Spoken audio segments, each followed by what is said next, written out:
Hello guys, আজকে আমি একটু বাজার হাটে গিয়েছিলাম। গ্রসারি কিছু ছিল না, সেই জন্য আমি একটু বাজার হাটে গিয়েছিলাম। এই সব দেখছিলাম, সব বিস্কুটের আইটেম ছিল এখানে। কিছু কিছু আমি বিস্কুট নিচ্ছিলাম, সব কিছুই নিচ্ছিলাম যেগুলো প্রয়োজন ছিল খুবই, সেইগুলোই একমাত্র নিচ্ছিলাম। এখানে একটা বাচ্চা খুব কান্না করছিল, খুব কাঁদছিল, তার মায়ের কাছে জেদ করছিল আমাকে খেলনা কিনে দাও, খেলনা কিনে দাও। বাইরে খেলনাগুলো দেখছে, দেখে কাঁদছিল, প্রচণ্ড কাঁদছিল বাচ্চাটা। তারপরে আমার বরকে বললাম তুমি একটু যাও, ওইদিকে গিয়ে একটু দেখো কি জিনিসগুলো নাও, আমি একটু এদিকটা ঘুরি। হ্যাঁ, শপিং ট্রলিটাও নিয়ে যাচ্ছিলো।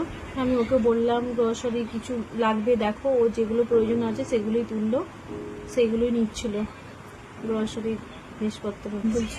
হ্যাঁ, ছোলা দেখছিল, ছোলা নিচ্ছিল, যা যা লাগছিল সব বেসন, ছোলা, আটা, ময়দা সবই একটাকে তুলছিল। তুমি নাও। হ্যাঁ, এখানে ময়দাগুলো রাখা আছে, এই ময়দাগুলো নিতে বলছিল, কিন্তু আমার ভালো লাগছে না। এই ময়দাগুলো একটা কেমন একটা ওই স্মেল ছাড়ে, ওই জন্য আমি নিচ্ছিলাম না। ও বললো তাহলে এক কাজ করো, ওখানে প্যাকেটের ময়দাগুলো আছে ওগুলো নাও।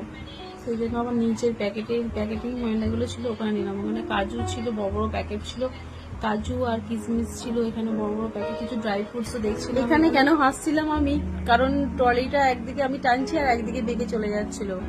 এই হলো আমার শপিং করা। চলো টাটা, বাই।